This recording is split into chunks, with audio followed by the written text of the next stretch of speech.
One-step conversions. Units of conversion explain how many of one unit is found in another measurement. So for instance, if we say we have 1 kilogram, that is equal to 2.2 pounds. So you can either say something weighs 1 kilogram, or you could say it weighs 2.2 pounds, and that's considered the exact same thing. Next, we have 2.5 centimeters, which is equal to 1 inch. Then we have 30.48 centimeters, which is equal to 1 foot. So now let's look at an example. Example 1. To repair an electrical circuit, 5.5 inches of electrical wire is needed. Convert 5.5 inches to centimeters. So we see we have inches and we need to go to centimeters. So this is kind of our pathway. And we remember that 2.54 centimeters is equal to 1 inch. So this can be represented in two ways. We can either put 2.54 centimeters over 1 inch, which is essentially just saying it's 1, as it's the same thing as either you can say 1 inch or 2.54 centimeters. Or you can go like this, 1 inch over 2.54 centimeters.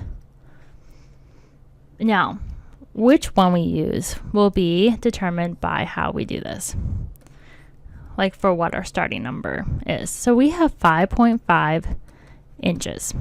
So that's important to know that we are starting with inches. And so when we multiply it, we want to get rid of inches.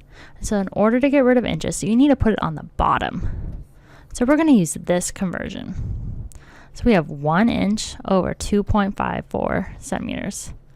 What happens then is that these inches will cancel out. And then we're left with just centimeters, which is what we want right here. So all we need to do then is multiply 5.5 times 2.54. So let's get our calculators out. So we have 5.5 times 2.54, and we get 13.97. And now we have centimeters. So 13.9 centimeters is equal to 5.5 inches. So let's do another example. Example 2. A piston in a car weighs 2.1 pounds. Convert 2.1 pounds to kilograms. So we are using this conversion factor. So we can either write 2.2 pounds over 1 kilogram, or you can write it as 1 kilogram over 2.2 pounds. Now we are starting with pounds and we're ending in kilograms. So how we do this is we go 2.1 pounds, and then we need to get rid of this pounds. So we're going to use this conversion, where the kilograms are on top and the pounds are on the bottom. So we go ahead and then we can multiply. So these pounds will cross out, which is what we want, and we're left with kilograms on the top.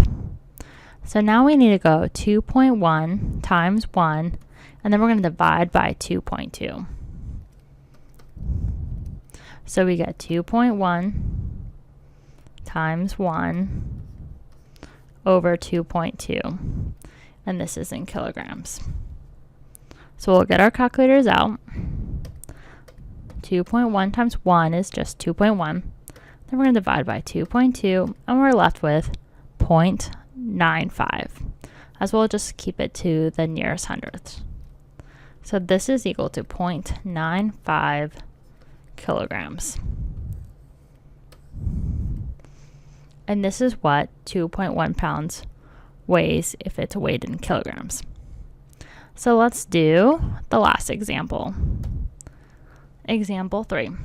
A piston in a car weighs 2.1 pounds. How many kilograms does 6 pistons weigh? So all we're doing is taking from example 2 our 0.95 kilograms, and and we're going to multiply it by 6.